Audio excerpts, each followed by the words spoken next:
Okay, good evening. We'll get started with the pre-meeting. We'll start off with the Wind River traffic update. Mr. City Manager. Thank you, Mr. Mayor. Good evening, everybody. This is a follow-up item that we have conversed about, a couple times over the past year, wherein, if you'll recall, some neighbors on Wind River came and visited with us with regard to their concerns for speed and safety issues and so on. We have worked on this a couple of times since your direction was given to follow up. And most recently, we conducted some traffic analysis, I'd say probably less than a month ago. And we have some results we'd like to share with you and go over with you. And should you have any questions, of course, we'd be pleased to entertain those and take further direction if necessary. And so if it pleases the council, I'd like to invite the chief up to walk us through that and entertain any questions.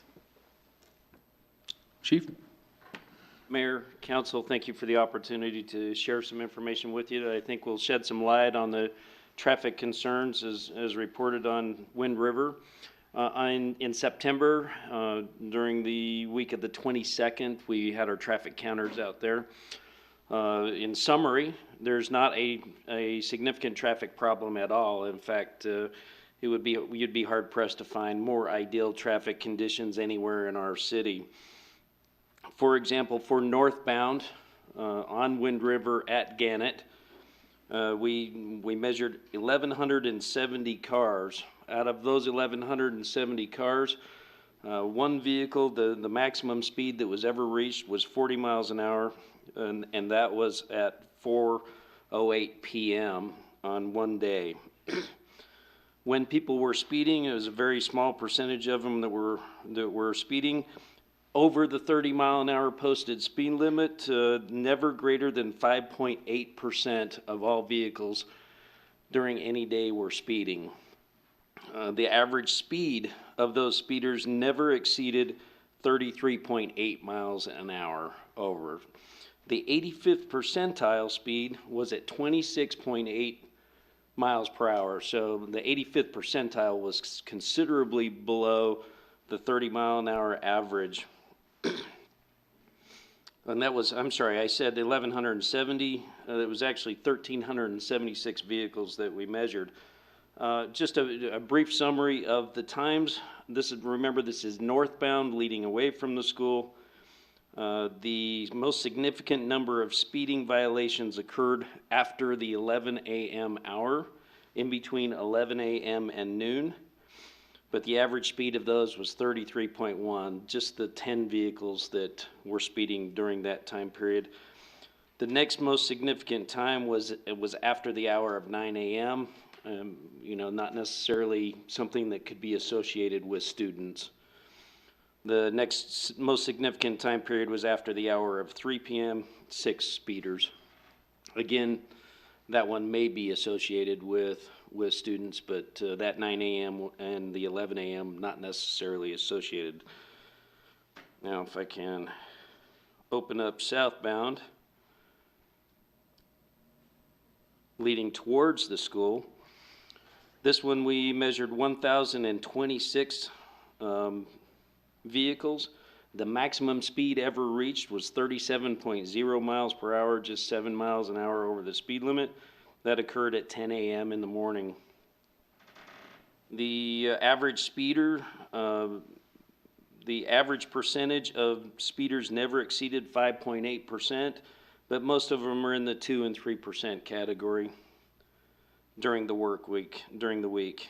And the average speed never exceeded greater than 33.3 miles an hour. The 85th percentile was 26.6%. 26.6 miles per hour, well below the posted 30-mile-an-hour zone. And in this particular circumstance, the main violators occurred after 1 p.m. and after 2 p.m. Again, not necessarily associated with students, and the largest number of violators occurred after 5 p.m., which is going to be your resident owners, the people that live there coming home from work. Those had the highest number of speeding infractions, and their average speed was amongst the highest of that. So in the end, what the traffic studies have told us is that the traffic flow is moving well. The average speed is well below the posted speed limit. There's a very small percentage of vehicles that are speeding, and the speed that they're attaining is not even enforceable speed. So out of all of those, out of the nearly 3,000 vehicles that we measured, there would have been a couple people that would have even drawn our attention, let alone warranted pulling them over and giving them a ticket. So I think overall, and this is taken during a time period of students are in school. It's a school year. It's a school day. What we're finding out is that there may be individualized problems, but there is not a chronic speeding problem or traffic problem on Wind River. And with that, I would answer any questions that you have. Any questions from council? Councilman Bates. Thank you, Mayor. Chief, you mentioned that you put it out there in September. Was that the full month of September? Was that half of September? Mayor, Council, that was for 1 week in September. 1 week in That September. included the 22nd of September. Oh, We got all 7 days. thank you. Okay. Thank you.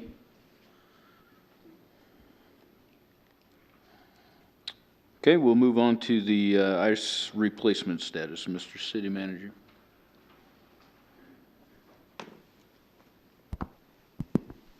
Thank you, Mr. Mayor, members of the council. Excuse me, this is one of those items as well that's a bit of a follow-up. This has been a very complex project, as you all know, and expensive, and has hampered the operation of the ice arena, obviously, for quite some time. We believe that we have a finalization of a schedule to get this project completed and get kids back on the ice. And so we wanted to give you that update. We wanted to give you some of the details as it relates to some of the problems that we've encountered and delays and so on. And if it pleases the council, Mr. Mayor, I'd also like Mr. Cortez to cover the lighting on Hogadon as well, albeit unrelated, certainly within Tim's wheelhouse, if we can take a couple minutes on that too. Okay. Thank you. Mr. Cortez. Mr.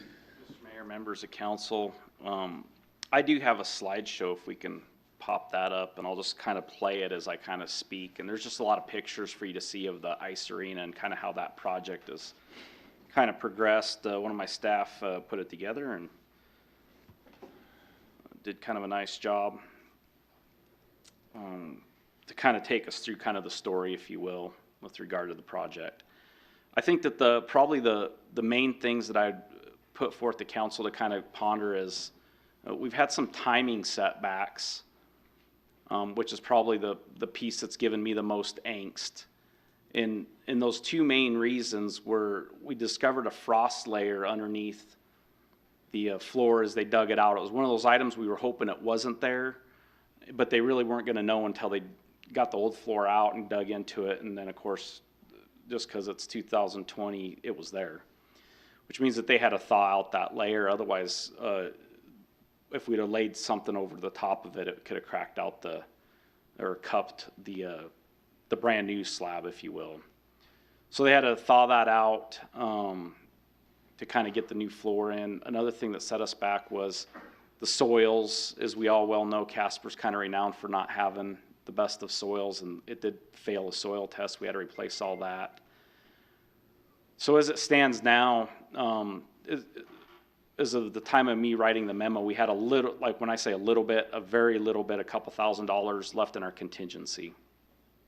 As of yesterday, I found out we had to buy a new alarm system that's required now by code, and because of that, we'll be looking for additional money for the project so that we can cover that expense, was around $5,000. The project in its entirety is back, is off schedule by about 3 weeks, is what it comes down to. We lost 3 weeks for the thawing of the frost layer, and then we have been battling COVID. One of our specialized groups of folks that had to come in from Minnesota to basically spearhead a lot of the project, two of the people that they had on their staff got COVID, actually had it. And then, of course, they had other people that had been in close proximity with those people, and so they were basically shut down for a couple weeks. And it wasn't the type of labor where we could just kind of go out and find some different labor and plug them in. Like I said, they came from Minnesota as a subcontractor to complete that kind of critical piece of getting the piping, and right now they're setting up the ice plant, you know, kind of to get it running. The project as you see it now, if you were to walk in there today, would be much like what you see right here. It's covered in plastic and is basically in a 28-day cure cycle before we can really charge up the system and put the cold to it, if you will, and really start looking at making ice.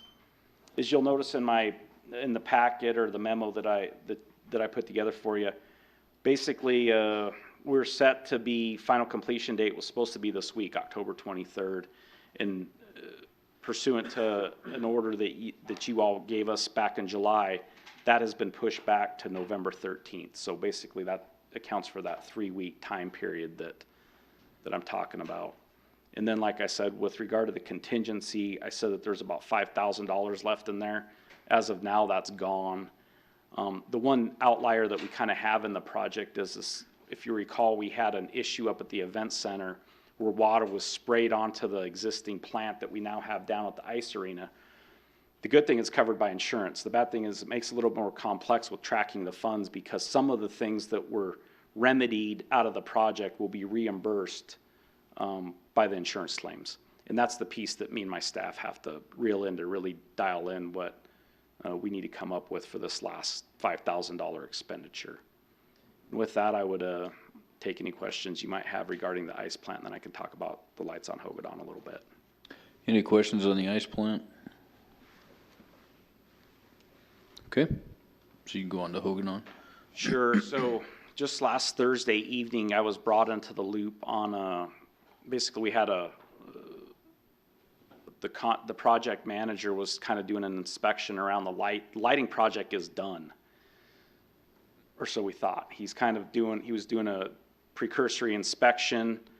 He noticed one of the poles was leaning. He did put a level on it to figure out why it was leaning, or if in fact he was seeing it properly. Sure enough, it turns out the pole itself was leaning, not the base.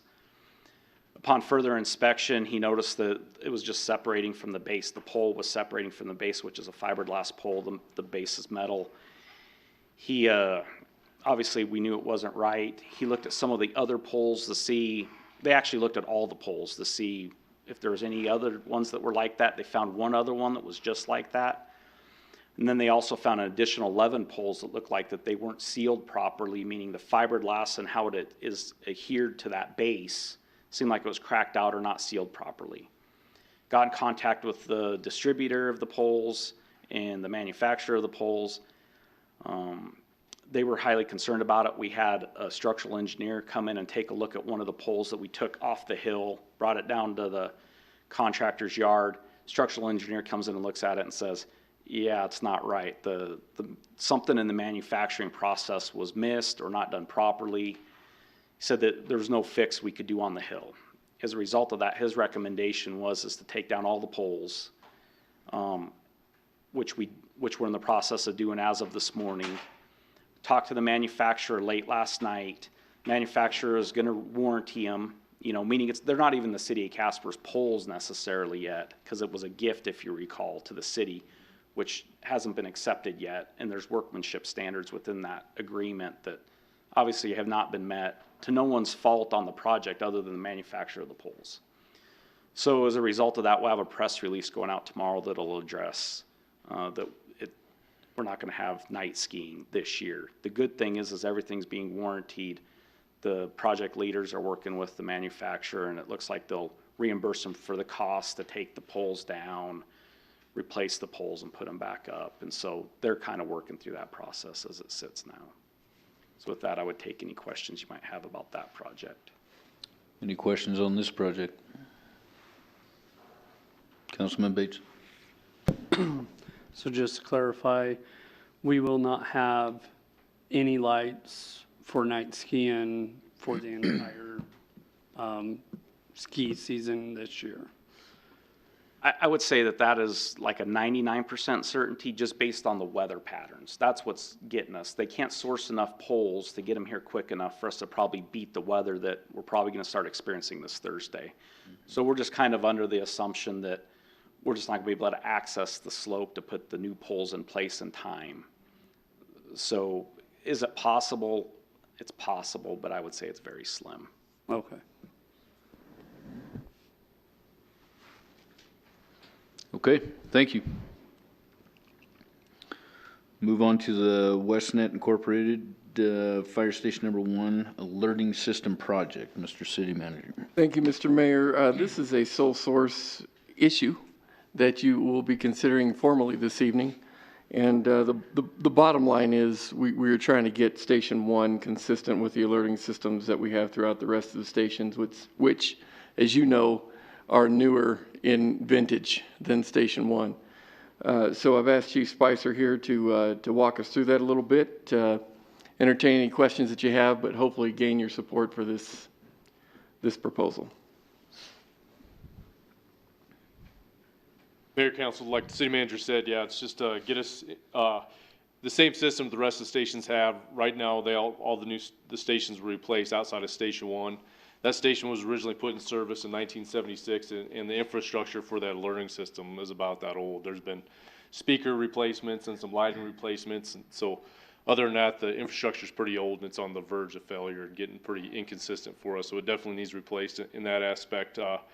Right now, I was hoping to get it for resolution tonight, but it got held up in contract negotiations over insurance requirements for the contractor. So hoping to get it on the this next council meeting. But yeah, it just improves firefighter safety, sleep deprivation issues. Right now, it's all or nothing. You know, lights go on, full brightness, speaker, full volume, and the entire station gets it versus just the guys that need to respond to the call. With this system, it's a graduated system. You know, at night especially, the volume goes up slowly, the lights come on slowly, and it's just a lot better for firefighter health. Okay. Any questions? All right. Thanks, Chief. Thank you.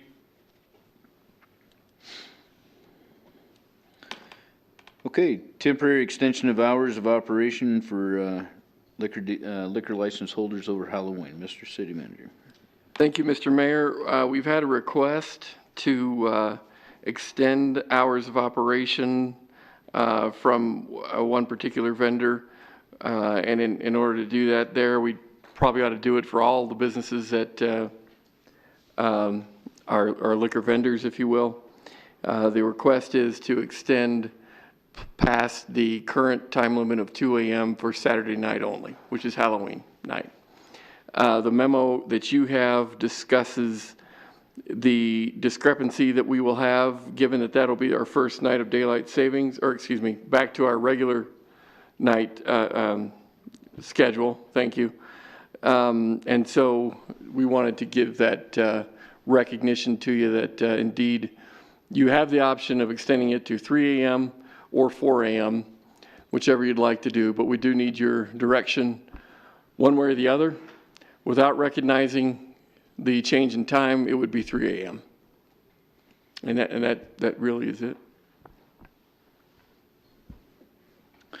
So it's it's a 2-hour extension, correct? And with 2 hours, it would be 3 a.m. And if we went to 4, it'd be 3-hour extension. Is that correct? Well, depending on how you look at the change in time. Technically, it would be a 3-hour because we bump back to 1 a.m. that evening. So it's a little wonky, but that's the idea. Okay. Councilman Pacheco. So just a point of clarification, I guess, on this. So what is the difference between, you know, closing at 2 a.m. versus 4 a.m. or 3 a.m.? Was there a distinction made by the dealer or the business owner? I just wanted a clarification on So I can clarify that for you. It was one business that asked for this, and so we discussed it and figured it should be across the board for everybody. They're the only ones that actually asked.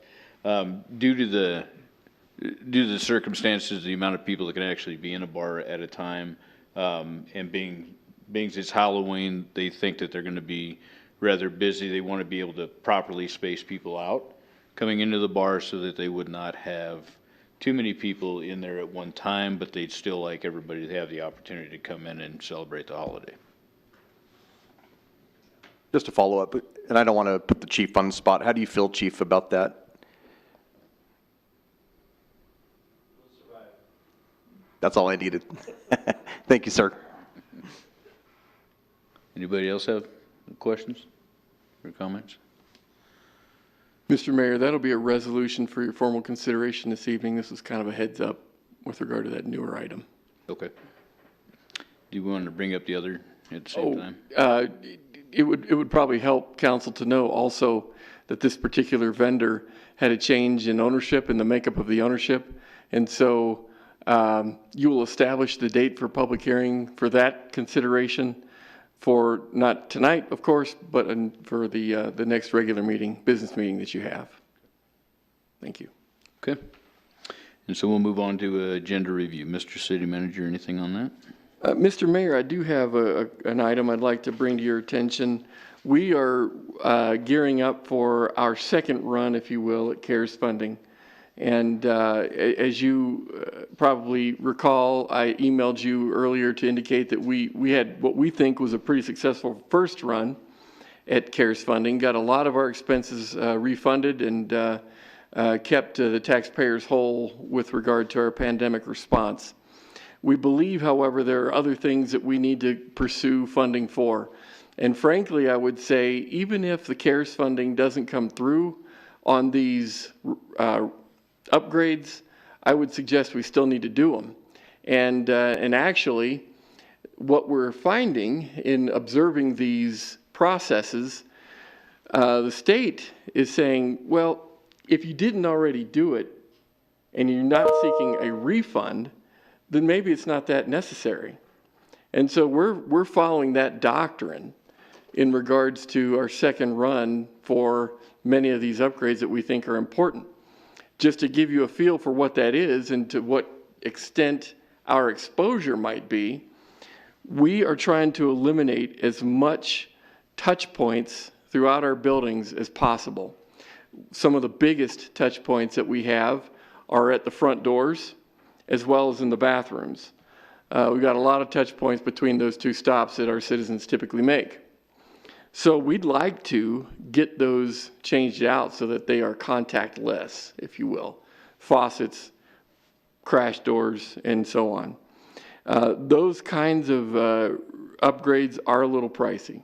We're talking about $30,000 in doors probably, and maybe another $20,000 in fixtures. Another point that is unfortunately rather expensive is with regard to our lift stations. As you know, our employees have to maintain those very, very frequently. And the data that's coming back on those facilities indicates that we have a lot of COVID in wastewater. We've got data to support that. And unfortunately, what our employees have to face is literally splashing and so on that takes place.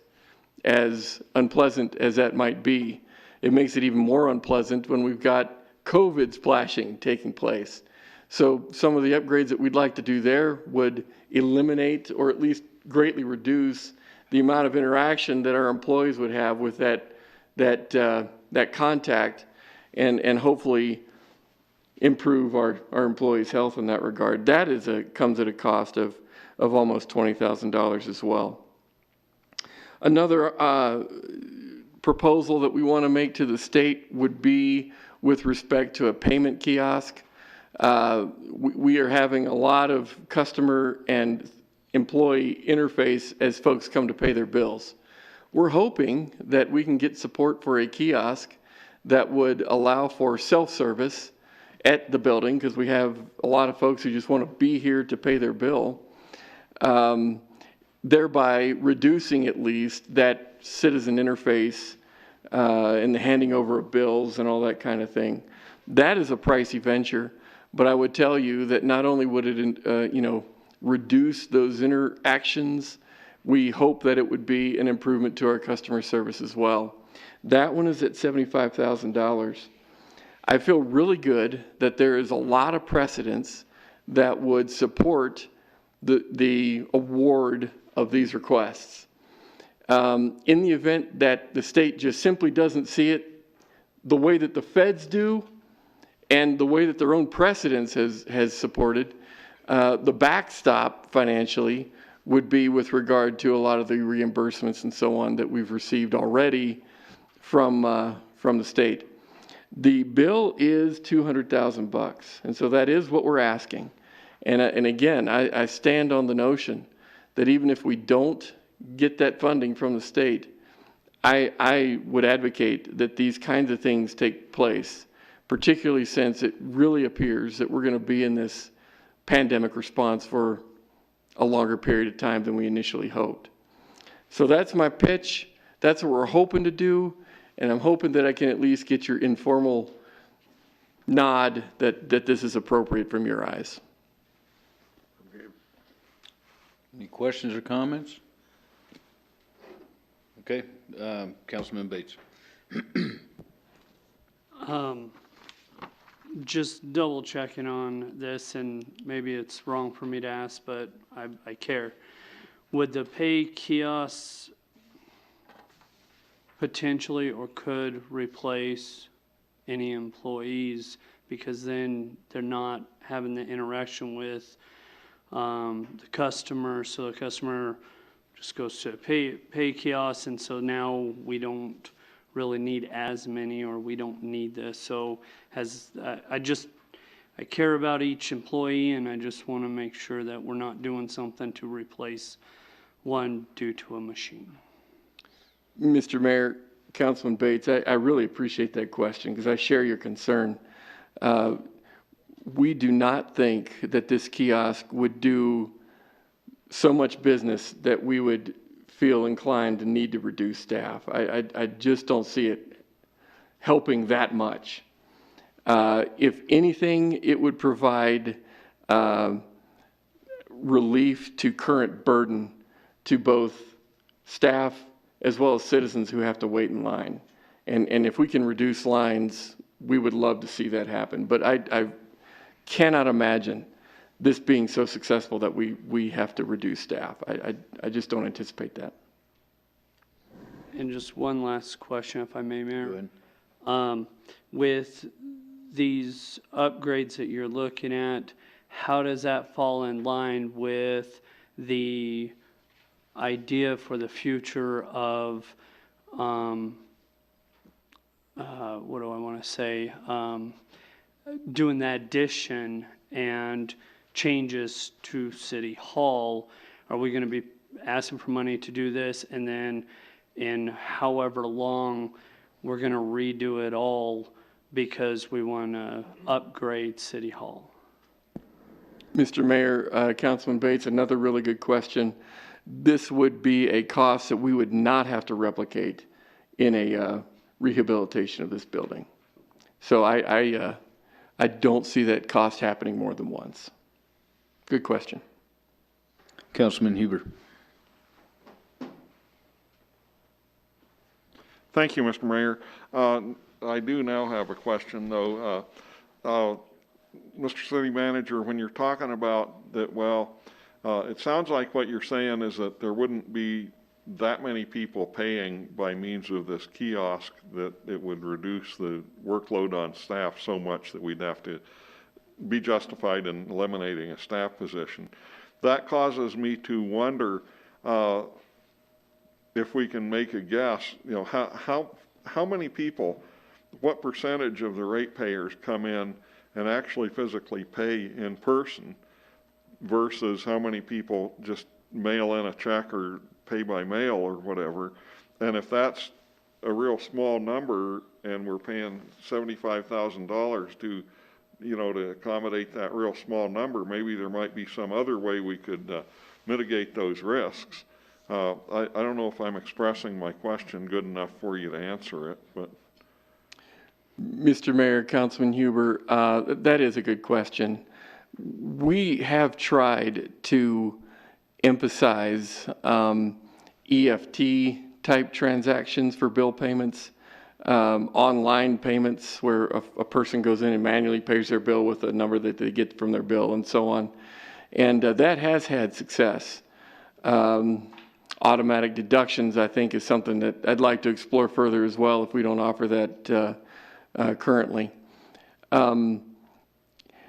I do not view this as a panacea with respect to all of the customer service issues that we have in this function.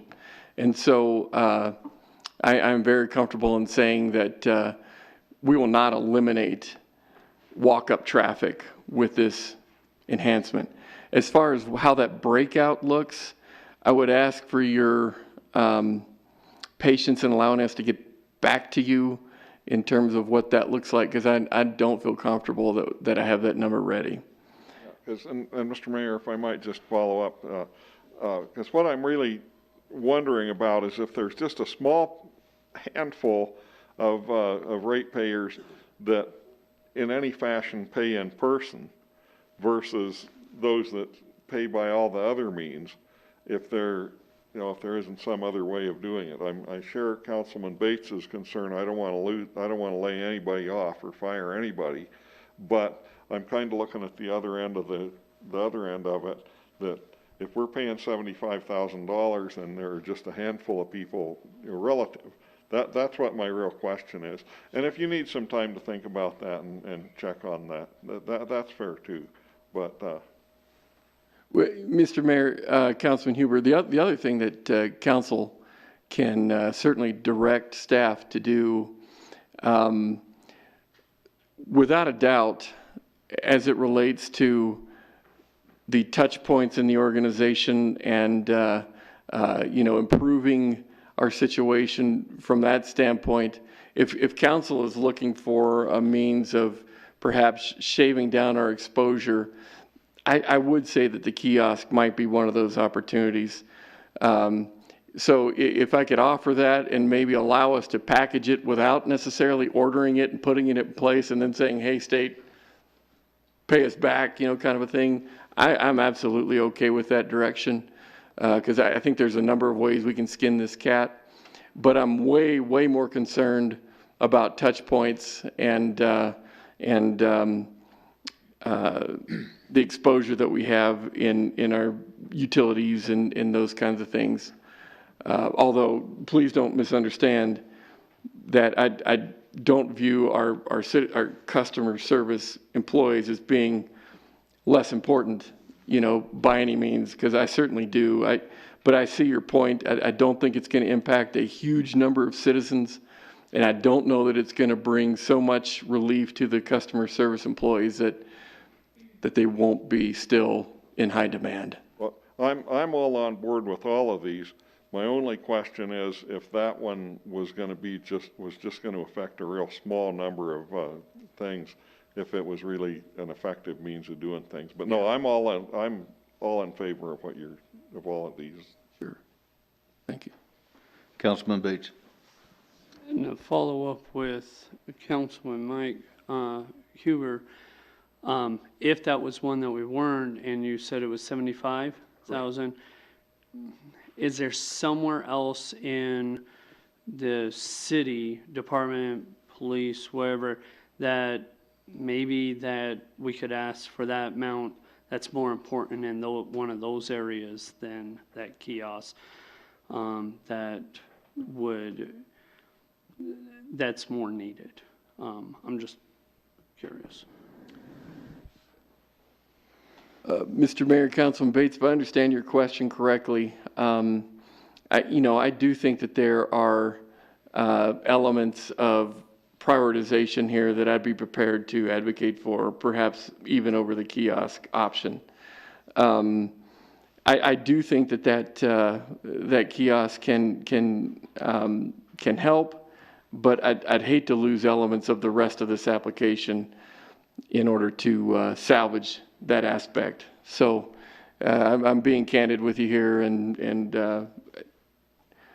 understand where you're coming from.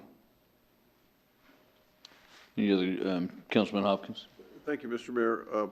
As a customer in a lot of places around town, I can tell you that I think we have all experienced considerable reductions in personal service with a lot of organizations in town, almost anybody you deal with.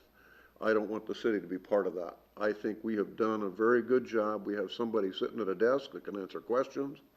And I would hate to see us become another federal government agency where it's literally impossible to talk to a person. So I think we ought to continue, spend the money, and get her done. Thank you. Okay, any other comments or questions? All right, do we have a thumbs up or a thumbs down on moving forward? Okay, Thank you. Appreciate thank you. And that's all I have by way of agenda review, sir. Okay, so we'll just jump right on into the meeting. Before we begin this evening, I'd like to remind everyone to silence their cell phone at this time. I'll now call the October 20th, 2020 regular council meeting to order. Please note that all members are present. Council meetings are also televised and can be viewed on cable channel 192. I noticed that we have a couple people from the youth council here tonight, so either the chair or the vice chair, if you wouldn't mind, one of you come up and lead us in the Pledge of Allegiance.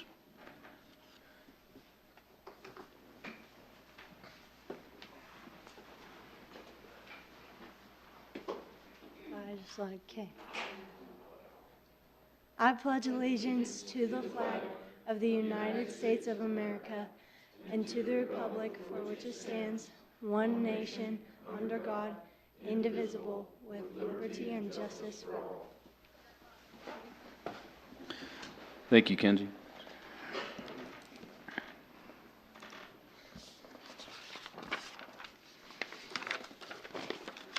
Chair would entertain a motion to approve by minute action the minutes of the October 6, 2020 regular council meeting as published in the Casper Star Tribune on October 17th, 2020.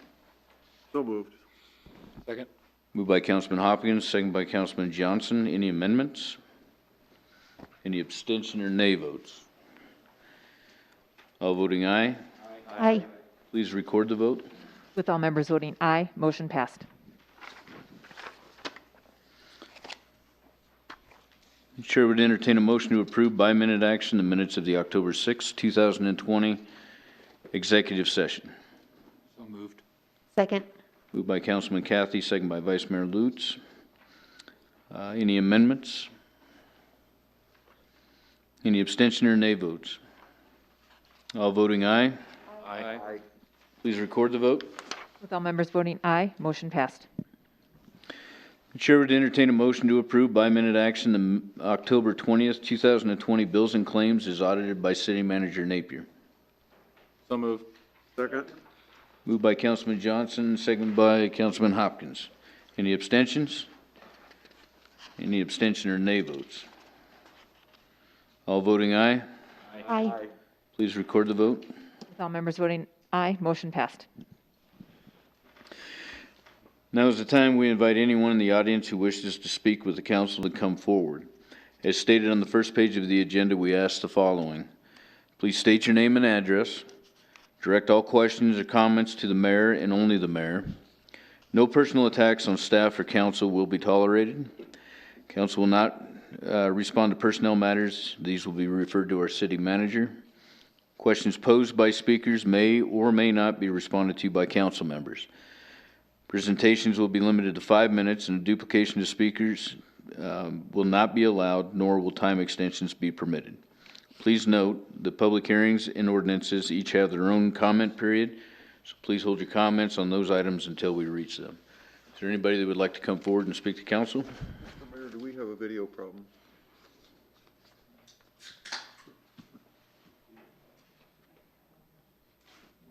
I guess we do. A video problem? The videos aren't working. I thought we've been voting by verbal. Yeah. Okay. Yeah, you can still come forward. Good evening, everyone. I am Madeline Stout, and I own Miller Chiropractic Clinic at 735 English Drive. I plead confusion. As of 2017, myself and the IBEW, which is at 691 English Drive, we started sharing a bin, a garbage bin. And when we got the new billing coming out, because the city had approached us or the landfill and said, why don't we just combine your bins, because they're one right next to the other. And I asked when I was approached this if our costs would be split, and we got yes. So going through, and when this new billing came in, we started noticing that I'm paying, the bin that we combined, let me say, went to, I guess, a 3-yard. And where IBEW was paying now $29 a month, I'm paying $58 a month. And I started asking what was going on. So I also did, for your consideration, I have copies, and where I was paying in $49 a month, and so is the IBEW. As of what they sent as the May 14th, they started paying $25, I started paying $50. And so from then on, they went up $1, I went up so much, they kind of went up so much, but it was still half of what I paid. So a week ago Friday, I went out to the Belfield facility and I talked to a lady, her name is Cindy, and I thought it was Penny. So, and she told me that IBEW was not paying their proper share. I called IBEW, and the lady that I spoke to, her name is Lori, no they didn't, they lied to you, blah, blah, blah, blah, blah. So anyway, but I'm here just on my behalf. And I also asked Penny, I had a picture of my bin, and I said, okay, we're sharing this bin. Which side is the $58 side and which side is the $29 side? And they couldn't tell me. And the gentleman, I believe his name is, and I got this letter, either it's JC or CJ, something like that. He had called me previously and said, we'll check into it. I can go back and give you a refund for that year, but not the year before. It would take more, more higher ups. And I said, well, higher up it. But anyway, JC.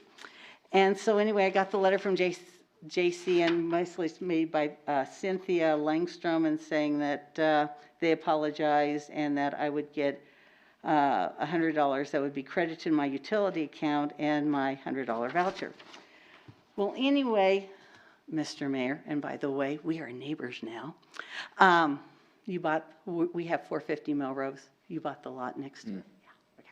Anyway, welcome to the neighborhood. So anyway, I'm pleading confusion. I'm sitting there going, what actual part did I pay for or not? I can't get the copy of the order when everything was combined. I do not know, they do not have the order or can provide me with the information at the landfill, what yardage I had before we combined. So I am confused. I'm coming here for help. Can you help me? Or would you please help me? And I also wrote my councilman, I'm in council too, and I sent an email. Okay. Mr. City Manager. Mr. Mayor, I'd love an opportunity to take a crack at this. This is the absolute first time I've heard about this concern. And so if I can get a chance to work it through, I bet we can. Will that work, to work with the city manager? And That would be great, because Friday before last, I stopped in and they said that you were out to lunch. And they took my number. I don't know if they gave you my number or not, but if you would, I'd just be happier than a tornado in a trailer park. As would I. So I'll just tell me what you need. Okay, thank you. Okay, thank you.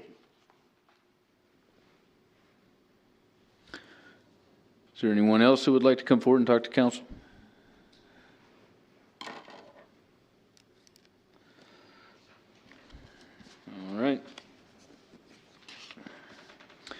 Please read the consent agenda titles. Establishing November 3rd, 2020 as a public hearing date for consideration of item 7A1A, massage therapy license and permit ordinance, and that would be establishing the date and then removing the item from the table. Also, establishing November 3rd, 2020 as a public hearing date for consideration of item 7A1B, the transfer of ownership for retail liquor license number 32, Roaring 22 LLC, doing business as the Gaslight Social, which is located at 314 West Midwest Avenue. The chair would entertain a motion to, by minute action, establish the public hearing dates just read. Second. Moved by Councilman Cathy, second by Councilman Hopkins. Any abstention or nay votes? All voting aye. Aye. Please record the vote. With all members voting aye, motion passed.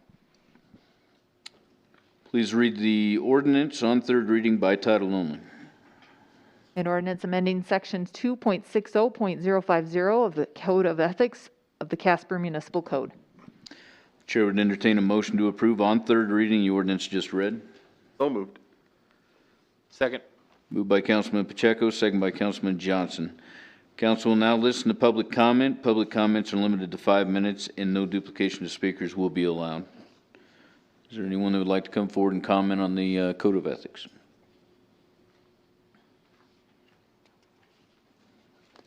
Okay, any discussion?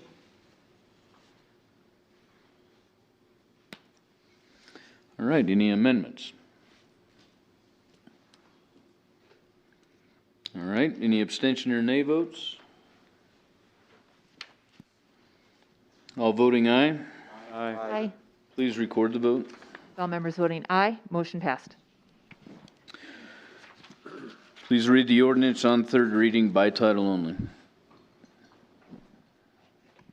An ordinance approving the vacation of a portion of public right-of-way, an alley located between Lot 17, Natrona Heights re-subdivision, and Lot 4 of White's Addition. Chair would entertain a motion to approve on third reading the ordinance just read. So moved. Second. Moved by Councilman Cathy, second by Councilman Bates. Council will now listen to public comment. Public comments are limited to 5 minutes and no duplication of speakers will be allowed. Is there anybody who would like to comment on this third reading ordinance? Okay, any discussion? Any amendments? Any abstention or nay votes? All voting aye. Aye. Please record the vote. With all members voting aye, motion passed. Please read the ordinance on second reading by title only. An ordinance amending ordinance number 18-17, a franchise granting an electric utility easement to Pacificor and Oregon Corporation doing business as Rocky Mountain Power. Chair would entertain a motion to approve on second reading the ordinance just read. So moved. Second. Moved by Councilman Bates, second by Councilman Hopkins. Council will now listen to public comment. Public comments are limited to 5 minutes and no duplication of speakers will be allowed. Anyone that would like to talk on this issue? Okay, any discussion? Vice Mayor Lutz. Just want to clarify, because I think we kind of talked ourselves in circles on this a couple weeks ago. So what is it that we're voting for? Is it to leave it at the 7% until 2021 and then it reverts to 5%? Sunsetting now. Or sunsets now? Is that what the ordinance is as of right now? Is it sunsets to 7% and we revert to the 5%? This keeps it at 7%. Mr. Mayor, City Manager.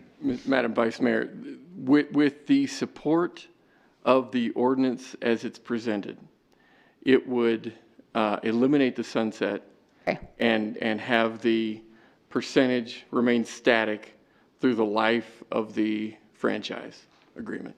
That's basically it. At Right, 7. correct. Thank you. Okay, any other discussion? Any amendments? Any abstention or nay votes? I'll be voting nay.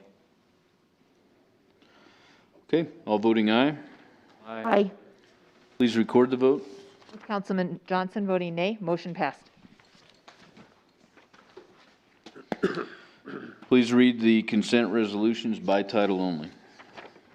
Item 10A1, a contract with the Metropolitan Planning Organization and Moore and Associates for the Strategic and Transit Marketing Plan. Item 10A2, a contract with the Metropolitan Planning Organization and ESRI for a license agreement renewal amendment.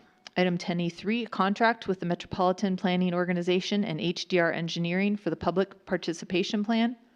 Item 10A4, granting an energy-efficient commercial building deduction to GSG Architecture as part of the Casper Fire EMS Station No. 5 project. And item 10A5, approving the temporary extension of hours of operation for all liquor license holders on Saturday, October 31st, 2020. The chair would entertain a motion to adopt the consent resolutions just read. So moved. Second. Moved by Councilman Hopkins, second by Councilman Bates. Mr. City Manager, would you like to make any comments on any of the items? Mr. Mayor, I would, thank you. The fire station alerting Westnet sounded as though to me by Chief Spicer that item needed to be postponed until the next regular meeting. And so with your approval this evening, if we could bump that item to the next by amending the consent list in that way, I would appreciate that. Okay. So we'll amend the list, taking that item off until the next council meeting. Yes, sir. Okay. Any discussion on that? Okay. Second. Moved by Councilman Hopkins on that, second by Vice Mayor Lutz. Any discussion on that?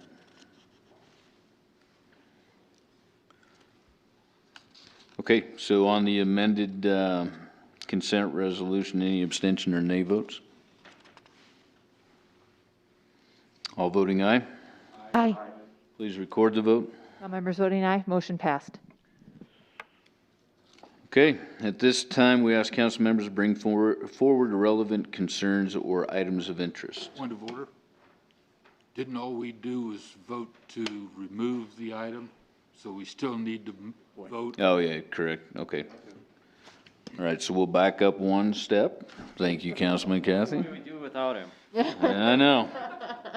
All right, so as amended on the consent resolution, is there any further discussion? Or are there any further amendments to that? All right. So any nay votes or abstentions or nay votes on that? All voting aye? Aye. Please record the vote. All voting aye, motion passed. All right, now we'll come back to introductions and measures by council members. Councilman Cathy. Joint Powers Water Board this afternoon. Our water usage from the water plant dropped significantly in September due to the early snowstorm, thereby reducing the lack of watering, and we are probably anticipating the end of the watering season by this weekend. So the word has gone out. If anybody has been watching the weather, make sure that you have your sprinkler drained. The other thing to remember is you need to disconnect hoses from the houses as well, because those hoses will freeze and they will back up and break your water faucets. So as part of winter preparation, it looks like it's finally arrived. Thank you, Mr. Mayor. All right, thank you. Councilman Johnson. Nothing tonight. Councilman Hopkins. Really nothing tonight, but I would like to make him honorary parliamentarian for the night. So. Thank you. Councilman Powell. Thank you, Mr. Mayor. 2 weeks ago, I gave a sermon on the importance of wearing masks. And I did receive a lot of positive feedback that it was about time somebody on council brought this up and tried to bring to the attention of the community the seriousness of this situation. Not all of the feedback was positive, however. I did have some that I would mention. One called me a fearmongerer.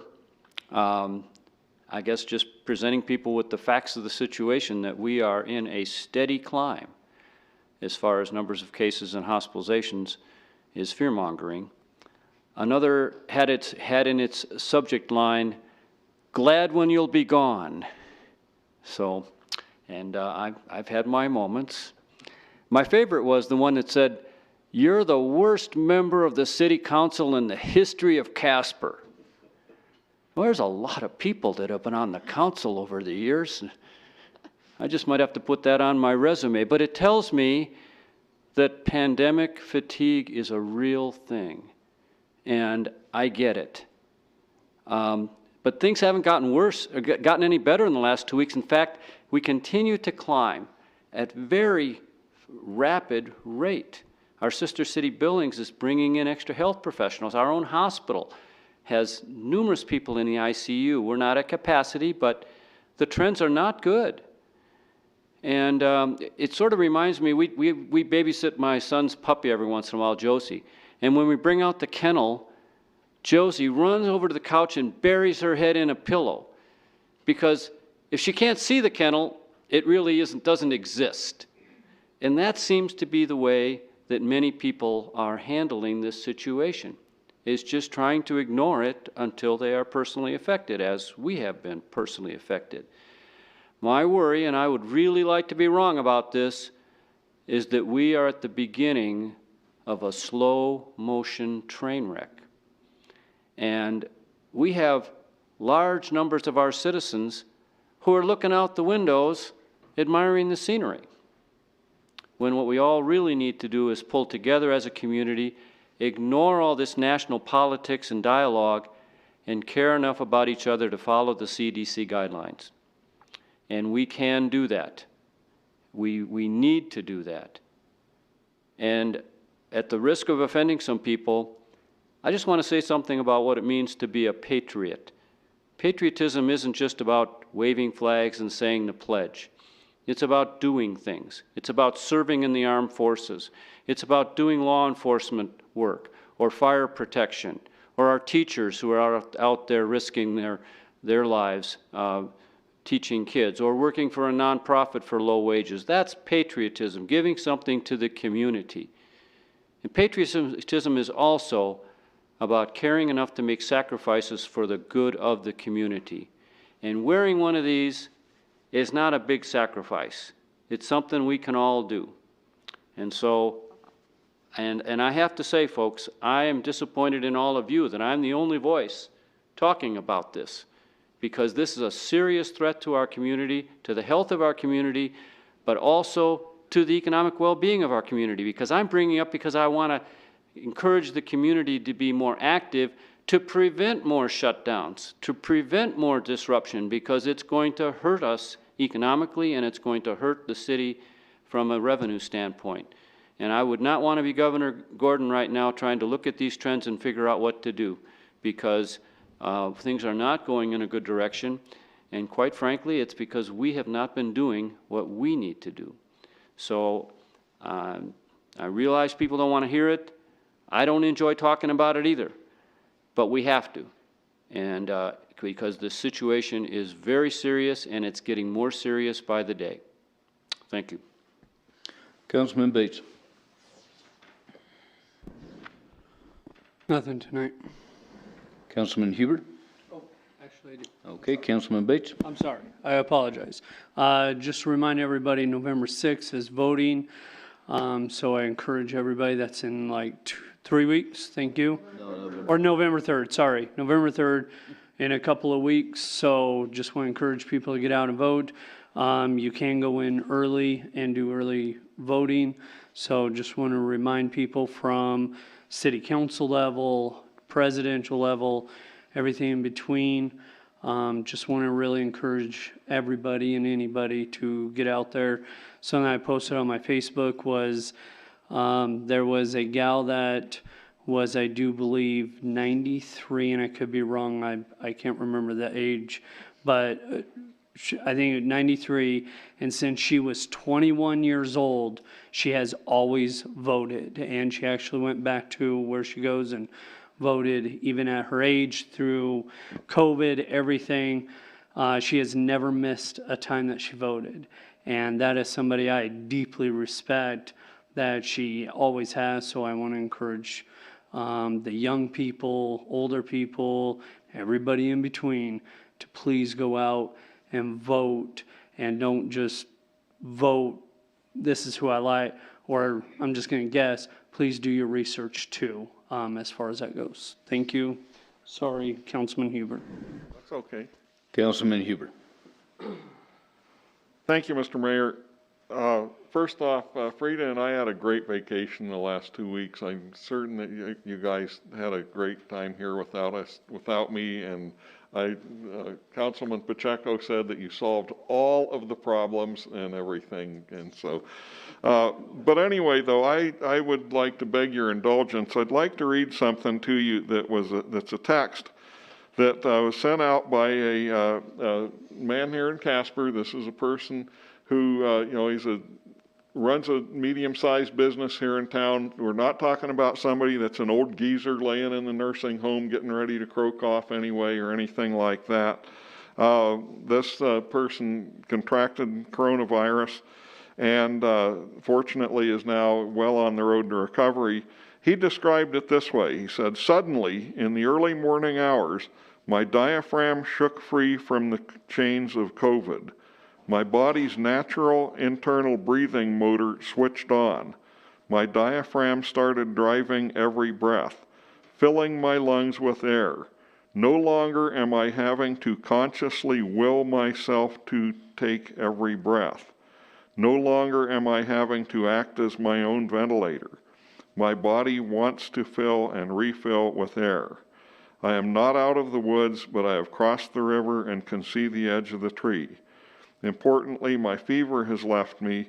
That's important because the infectious doctor has told me that you're no longer contagious after the fever stops." I want to echo every word that Councilman Powell said. This is a serious thing. And I'm going to be real blunt. I get really sick and tired of hearing people who run around and profess to be good religious Christian folk. And so many of them seem to have forgotten that when Christ was asked, what is the greatest commandment? He said, the greatest commandment is love thy neighbor as thyself. And the first part of that is that first you have to love yourself, care for yourself, care about yourself. Then you can love your neighbor as much as you love yourself. People who don't take this seriously are not following that basic Christian precept.